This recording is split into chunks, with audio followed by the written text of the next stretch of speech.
The emergency broadcast came at 3 in the morning, Earth Standard Time. Admiral Daniel Porter was sleeping in his quarters aboard the Horizon's Edge when the alarm pulled him from his dreams. He dressed quickly and walked to the command center, where his officers were already gathered around the main screen. The message was simple and terrible. The Kethrani homeworld was dying. Their star had become unstable, and in 6 months it would explode. 4 billion Kethrani would die unless someone helped them. Porter stood very still as he read the message again. The Kethrani. He knew that name. Every human knew that name, even if most had never met one of them. Ambassador Lisa Brennan arrived minutes later. She was a tall woman with gray hair and tired eyes. She had spent 30 years working in alien relations, and she understood what this message meant better than anyone. The Galactic Assembly has already responded, she said quietly. They have decided to do nothing. Porter felt anger rise in his chest. Nothing? 4 billion people are going to die and they will do nothing? The Kethrani have no resources left to offer. No strategic value. No military power. Brennan shook her head slowly. The Assembly says it is too expensive to save them. They say the Kethrani should have prepared better. Porter walked to the window and looked out at the stars. Somewhere out there, a whole species was waiting to die. And the galaxy had decided they were not worth saving. But humans remembered things that other species forgot. 200 years ago, Earth had nearly died. The Great Collapse, they called it now. The oceans had turned toxic. The air had become poison. Crops failed across every continent. 3 billion humans faced slow death by starvation and disease. No one in the galaxy had cared. Humanity was young and weak, a species that had only just learned to travel between stars. They had nothing to offer. They had no value. Except to the Kethrani. The Kethrani had come without being asked. They brought ships full of food and medicine. They shared their terraforming technology freely. They taught human scientists how to clean the water and heal the soil. They asked for nothing in return. When other species questioned why they wasted resources on primitive humans, the Kethrani elder had given a simple answer. Because they needed help, and we could give it. Those words had been carved into stone monuments across Earth. Every human child learned them in school. The Kethrani had saved humanity when no one else would, and humans had never forgotten. Now, it was time to repay that debt. Porter turned back to Brennan. Call the United Earth Council. Emergency session. Tonight. The council gathered within hours. Representatives from every nation on Earth and every human colony in space connected through secure channels. Porter and Brennan presented the situation clearly. The Kethrani were dying. The galaxy had abandoned them. And humanity had a choice to make. The debate was short. They saved us, said the representative from the European Federation. We would not exist without them. This will cost us greatly, warned the representative from the Asian Alliance. Ships, resources, maybe lives. Other species will think we are fools. Let them think what they want, replied the representative from the African Union. We know who we are. We know what we owe. The vote was unanimous. Every single representative voted yes. Humanity would save the Kethrani, no matter the cost. Porter felt something warm spread through his chest. Pride. After all these centuries, humans still remembered how to be grateful. The announcement went out across all channels the next morning. Earth was mobilizing the largest fleet in human history. Every ship that could fly was being called to service. Scientists, engineers, doctors, soldiers, they all received the same message. The Kethrani need us. Report for duty. On the Kethrani homeworld, Elder Vorath received the news in his council chamber. He was old, even by his species standards. His pale blue skin had faded to almost white, and his 4 eyes were clouded with age. He had already accepted death. His people had accepted death. They had begun saying their final prayers. Then, the human message arrived. Vorath read it 3 times before he believed it was real. The humans were coming. The small, strange species his ancestors had helped so long ago. The ones everyone said would never amount to anything. They were coming to save his people. His daughter Sarah stood beside him. She was young and strong, and she had never stopped hoping. "Father," she whispered, "did you know they would come?" Vorath was quiet for a long moment. "I hoped," he finally said. "When we helped them all those years ago, some on our council called it a waste. They said humans were too primitive to ever matter. But I saw something in them. Something that made me believe." "What did you see?" Vorath looked at the human message again. "I saw a species that remembered kindness. And I thought that such a species might become something wonderful." Back on the horizon's edge, Admiral Porter watched the fleet begin to gather. Ships of every size streamed in from across human space. Cargo vessels full of supplies. Medical ships with the best doctors humanity had. Engineering vessels carrying equipment that had never been tested. And warships, because Porter knew that not everyone would be happy about what they were doing. Ambassador Brennan stood beside him.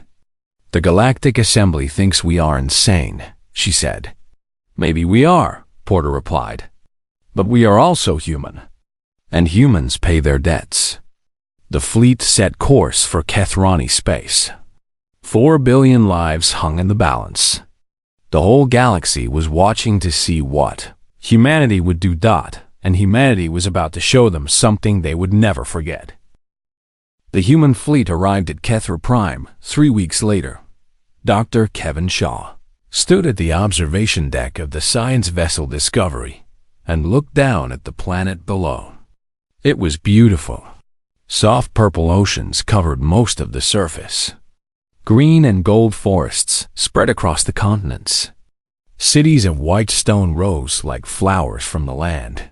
And in 6 months, all of it would burn. Shaw was the chief terraforming scientist for the mission.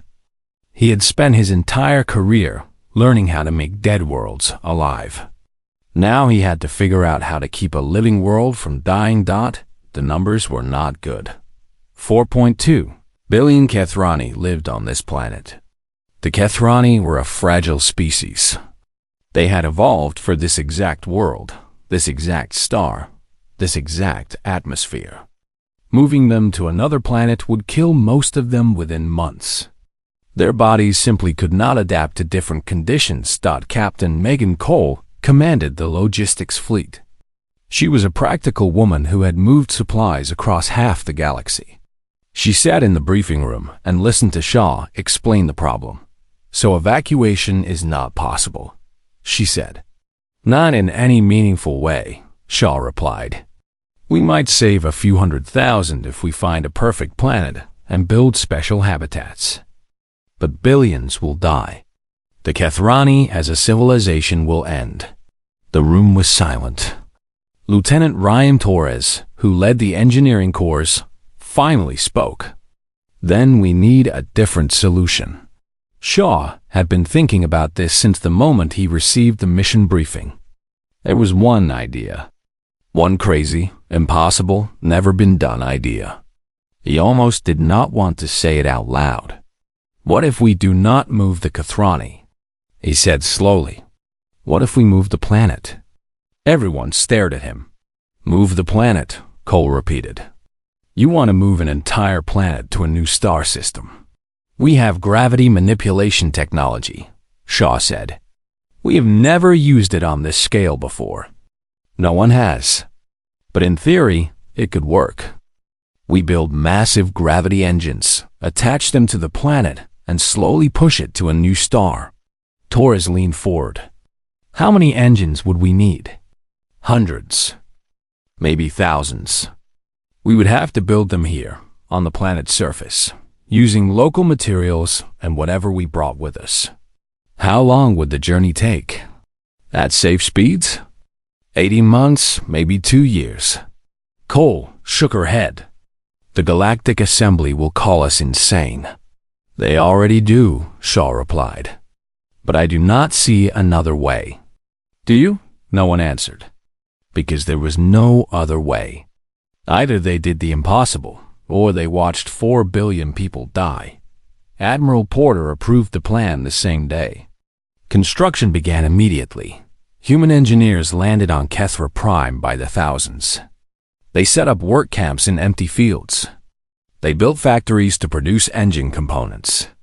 They dug deep into the planet's crust to anchor the gravity generators. The Kethrani watched all of this with a mixture of hope and fear. Sareth, Elder Vareth's daughter, was assigned as the human liaison.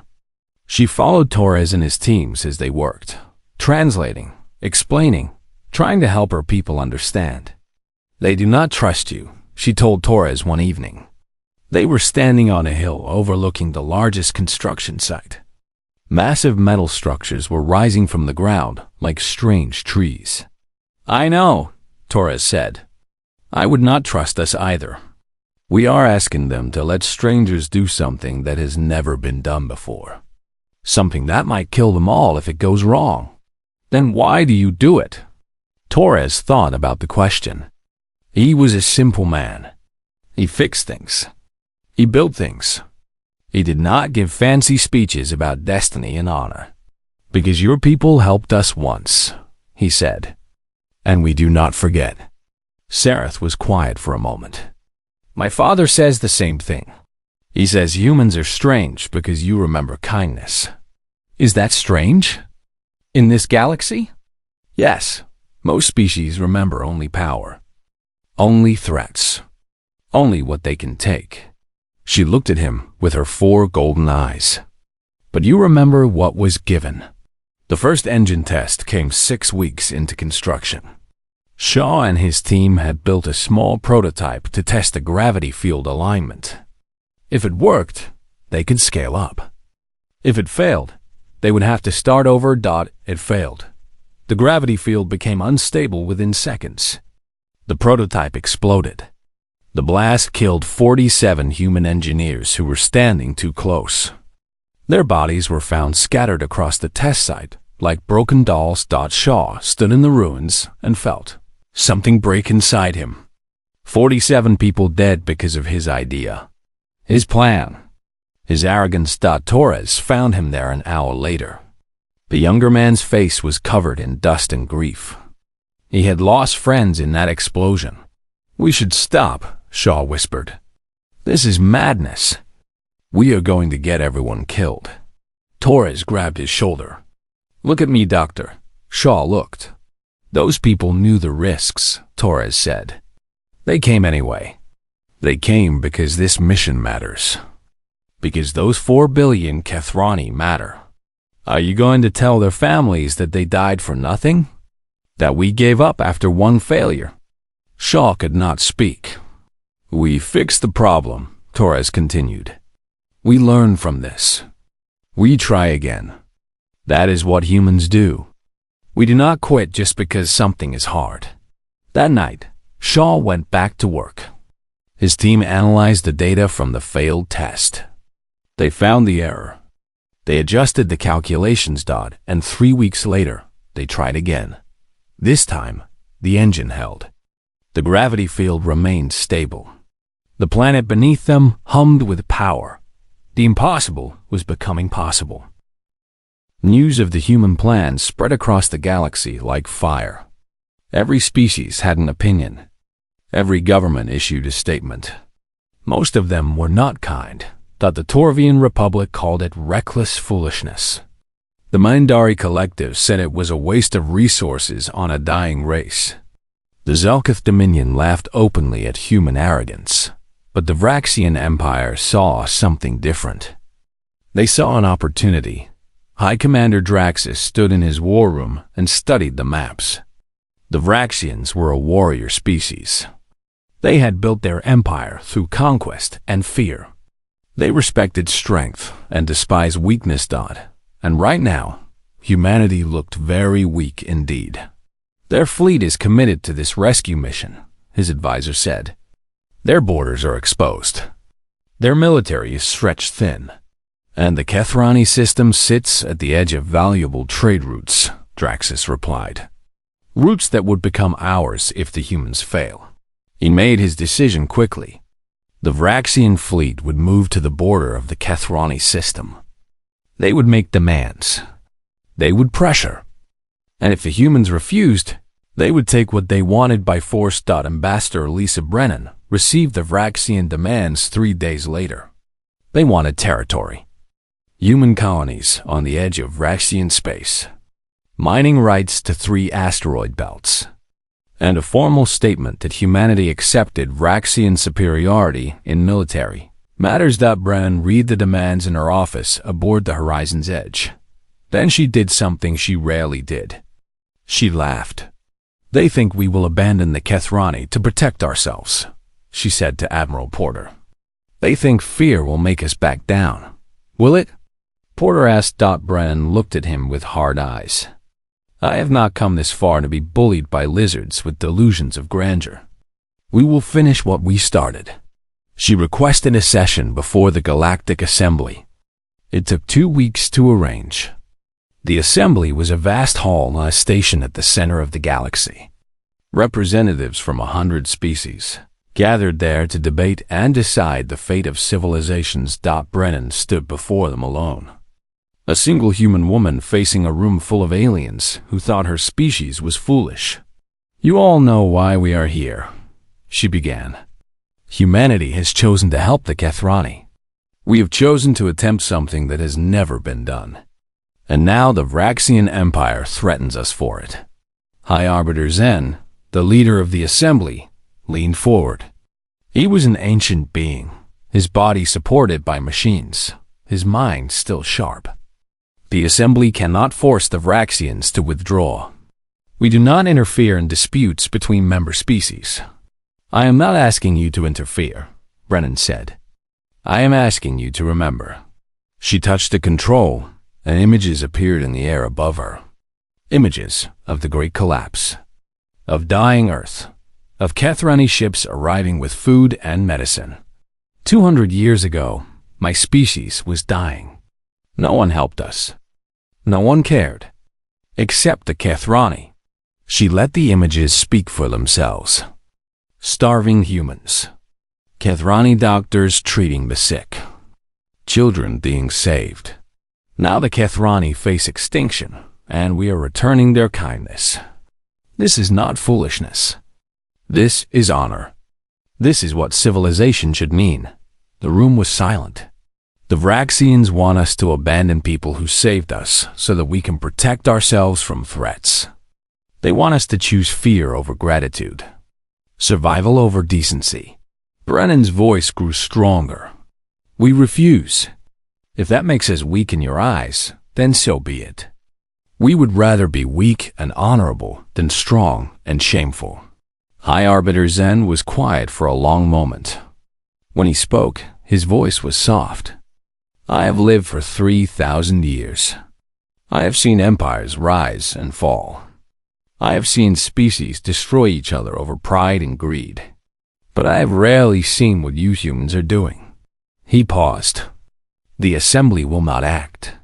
But I will remember this. And I think history will remember it too.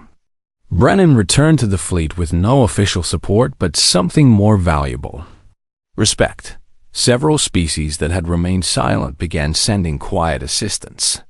Supply ships appeared at the edge of the system with no flags and no demands. Medical teams from neutral worlds volunteered to help. Meanwhile, the work continued on Kethra Prime. Commander Derek Nash led the military escort fleet that guarded the system borders. His ships were outnumbered by the Vraxians 3-1. Every day, Vraxian vessels came closer. Every day, they tested human defenses. Nash did not flinch.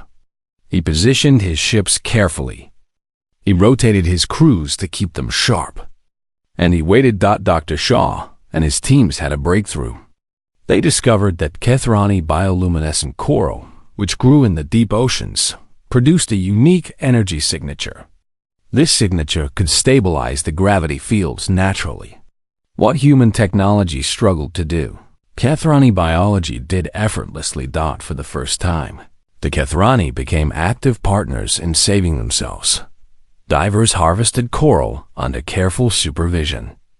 Kethrani scientists worked beside human engineers to integrate the organic material into the gravity engines. What had been a human rescue mission became something more.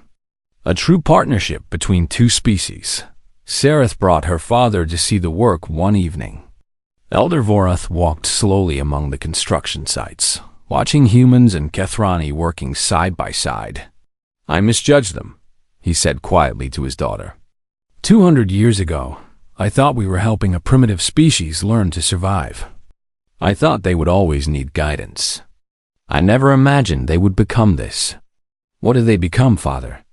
Vorath watched a human engineer teaching a Kethrani technician how to calibrate a gravity sensor.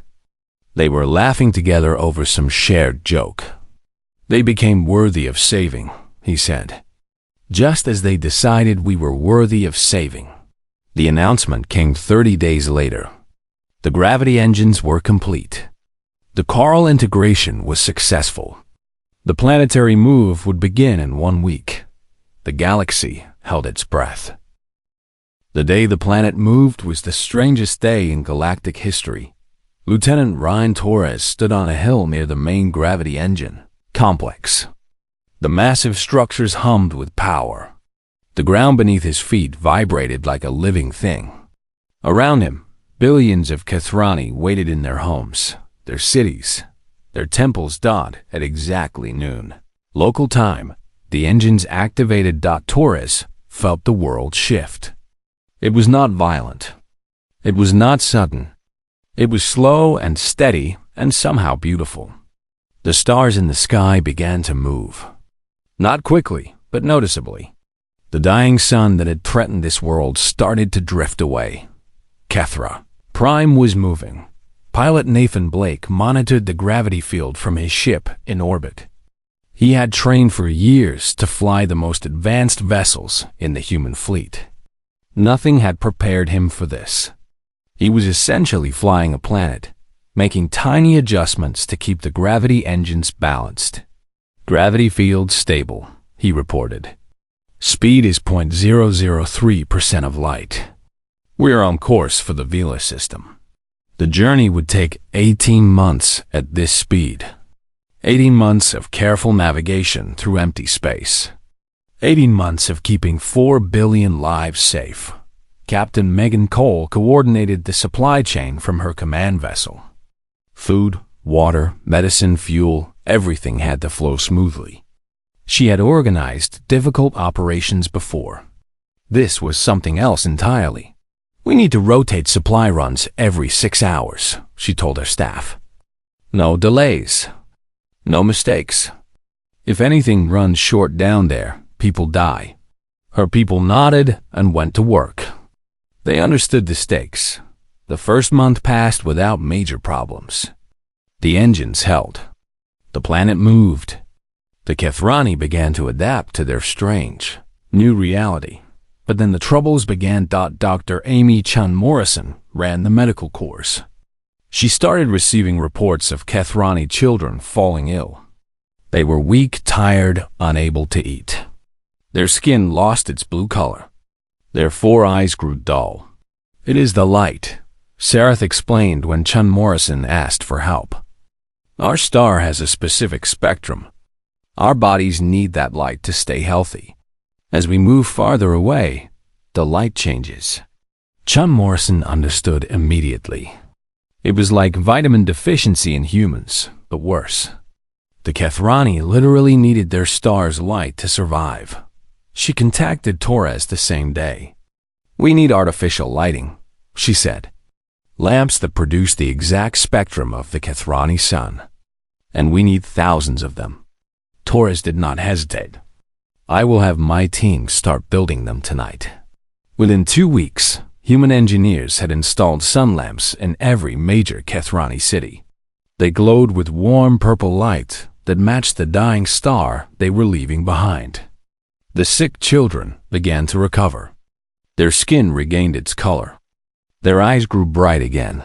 Sareth found Torres after the last lamp was installed. They stood together on the same hill where they had first talked months ago. "Why do you do this?" she asked him. The question had been building inside her for a long time. Do what? All of it. The engines. The supplies. The lights. Your people die for us. They work until they collapse. They give everything they have. She looked at him with confusion in her golden eyes. We helped you once, yes. But this is so much more than we ever gave. Torres was quiet for a moment. He thought about the 47 engineers who died in the first engine test. He thought about the exhausted crews who worked double shifts every day. He thought about his own family back on Earth, who he had not seen in almost a year.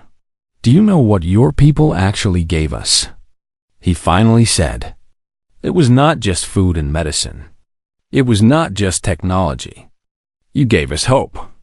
When everyone else looked at humanity and saw nothing worth saving, you saw something more. You believed in us before we believed in ourselves. He turned to face her fully. That changes a species. It changes who we become. Because of you, we became people who believe in helping others. People who do not abandon those in need. People who pay their debts not because we have to, but because that is who we are. Sareth was silent for a long time. Then she did something Torres did not expect. She reached out and took his hand. Her skin was cool and smooth. Thank you, she said, for everything. The Vraxian attack came in the 11th month of the journey. They struck at night, when the human defensive fleet was rotating shifts. 30 Vraxian warships dropped out of faster-than-light travel and immediately opened fire. Commander Derek Nash was on the bridge of his flagship within seconds. All ships, defensive formation. Protect the planet at all costs. The battle was brutal and fast. Human ships were outnumbered, but not outfought. They held the line with desperate courage. Explosions lit up the darkness of space. A group of Vraxian ships broke through the perimeter. They headed straight for the main gravity engine complex on the planet's surface. One good hit would disable the engines. The planet would stop moving. Everyone would die. Nathan Blake saw them coming. He was alone in his monitoring vessel, a small ship with almost no weapons. But he was directly in the Vraxian path. He did not hesitate. Blake pushed his engines to maximum and flew straight at the lead Vrashantian vessel. The enemy ship fired missiles at the planet. Blake flew into their path. The explosion destroyed his ship instantly. But it also destroyed the missiles. The gravity engines were saved. Commander Nash rallied his remaining ships and drove the Vraxians back. The battle ended 3 hours later with heavy losses on both sides. The Vraxians retreated. They would not return. That night, Torres sat alone in his quarters. He had known Nathan Blake. They had trained together. They had been friends. Sareth found him there. She sat beside him in silence. He saved us all, she finally said. Torres nodded. That is what humans do. We protect what matters. But the cost, the price you pay. Torres looked at her with tired eyes. Some things are worth any price. Your people taught us that. The Velar system had 3 planets and 1 perfect star. The star burned with the exact spectrum that Kethrani bodies needed. The orbit was stable. The conditions were ideal. 80 months after leaving their dying sun, Kethra Prime entered its new home. Lieutenant Ryan Torres stood on the same hill where he had watched the journey begin. This time, the sky looked different. A new sun rose over the horizon. It was slightly smaller than the old one, slightly more orange in color. But it was warm and steady and alive. Below him, Kethrani cities stirred with activity. People emerged from their homes to feel the new sunlight on their skin. Children ran through the streets, laughing and crying at the same time. Prayers rose from temples in 100 languages. 4 billion lives had been saved. the official ceremony came. 3 days later, a platform had been built in the central square of the Kethrani capital city. Human and Kethrani flags flew side by side. Representatives from both species gathered to mark the end of the greatest rescue mission in galactic history. Admiral Daniel Porter stood at the front of the human delegation. His uniform was crisp and clean, but his face showed the weight of the past 2 years. He had grown older during this mission. They all had. Elder Vorath walked slowly to the podium. His daughter Sareth helped him climb the steps. He was frail now, his body finally giving in to age. But his voice was strong when he spoke. 200 years ago, my ancestors made a choice, he began. They saw a young species dying on a damaged world. They could look away. They could have decided that humans were not worth saving. But they chose differently. They chose compassion. He paused and looked out at the crowd. Thousands of Kethrani faces looked back at him. Thousands of human faces stood among them. Today, we see the fruit of that choice. We see what compassion creates. Not debt, not obligation, but partnership, friendship, family. Vorath turned to face the human delegation. His 4 eyes glistened with tears. On behalf of all Kethrani, I name humanity Kethrakin, brothers and sisters of our blood. This is the highest honor we can give. It has been granted only twice in our entire history. You have earned it 1,000 times over. The crowd erupted in cheers. Kethrani and humans embraced. Some wept openly. Others simply stood in stunned silence, overwhelmed by the moment. Ambassador Lisa Brennan stepped forward to respond. She had worked harder than anyone to make this day possible. Her hair was fully white now. Her hand shook slightly as she held her notes. We came here to pay a debt, she said simply. But we leave with something greater. We leave with the knowledge that kindness is not weakness. That gratitude is not foolishness.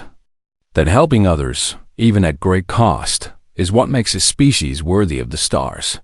She looked at the memorial stone that had been placed at the edge of the square. It contained 2,847 names. Every human who had died during the mission. Engineers, pilots, doctors, soldiers. Nathan, Blake's name was near the top.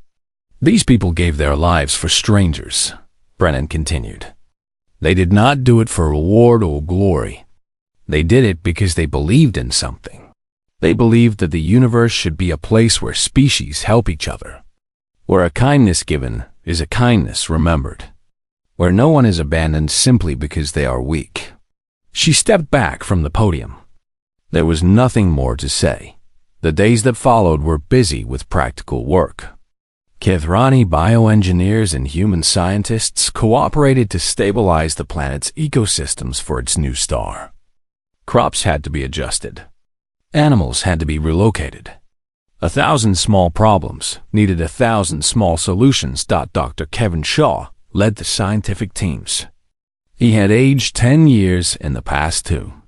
But when he walked through the laboratories and saw Kethrani and humans working together, he felt something like peace. We did it, he said to Torres one evening. They were sitting in a small cafe in the capital city, drinking something that was not quite coffee but close enough. We did, Torres agreed. Though I still am not sure how. Shaw smiled. I am. We did it because we refused to quit. Every time something went wrong, we found another way. That is what humans do. We keep trying until we succeed. Sareth joined them a few minutes later. She had news. The Galactic Assembly has voted, she announced. They formally condemned the Vraxian attack. They also approved new protocols for mutual aid between species. Any member who faces extinction can request help, and other members are obligated to respond. Torres whistled softly. That is a big change. It happened because of you. Because of what humanity did here. Sareth sat down beside him. You showed the galaxy what is possible when species actually care about each other. Other worlds are taking notice. She had more news. The Kathrani High Council had appointed her as the first ambassador to Earth. She would leave within the month to establish permanent diplomatic relations. I requested the posting, she admitted. I want to know your people better. I want to understand what makes you the way you are. Torres smiled. I think you already understand us better than most. Admiral Porter visited the Memorial Garden on his last day on Kethra Prime. It was a quiet place, filled with flowers from both worlds. Human roses grew beside Kathrani crystal blooms. The names of the fallen were carved into white stone walls. He walked slowly among the flowers, reading names he recognized. People he had commanded. People who had trusted him to lead them well. Ambassador Brennan found him there. She walked beside him in silence for a while. The Assembly is still asking what we want in return, she finally said. Trade agreements, territory, resources. They do not understand why we refuse everything. Porter knelt beside a small grave marker. It belonged to a young engineer who had died in the first engine test. She had been 23 years old. They will never understand, he said quietly. Not really. They think everything is transaction. Everything is exchange. Give something, get something back. He stood and looked at the garden around him.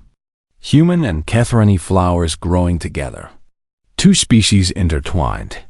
But some things cannot be bought or traded. Some things are just done because they are right. The Kathrani understood that when they helped us. And now we understand it too. Brennan nodded slowly. Do you think other species will learn? Porter considered the question. He thought about the ships that had quietly brought supplies during the mission. The doctors who had volunteered from neutral worlds. The change in the Galactic Assembly's rules. Maybe, he said. Not all of them. Not quickly. But some will see what we did here and wonder if they could do the same. And that wondering is how change begins. He took one last look at the garden.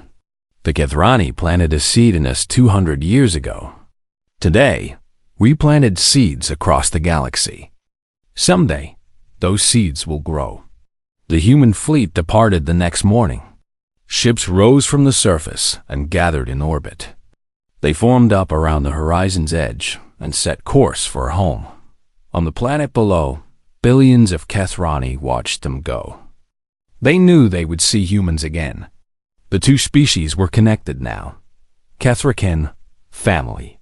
Sareth stood beside her father on a balcony of the council chamber. The old elder was fading now, his time almost done. But he smiled as he watched the human ships disappear into the stars. They will change the galaxy, he said softly. I always knew they would. In the distance, a new sun rose over a saved world. And somewhere in the depths of space, humanity flew home, carrying with them the knowledge that some debts are not burdens, but gifts. And that paying them is not sacrifice, but privilege, because that is what humans choose to be.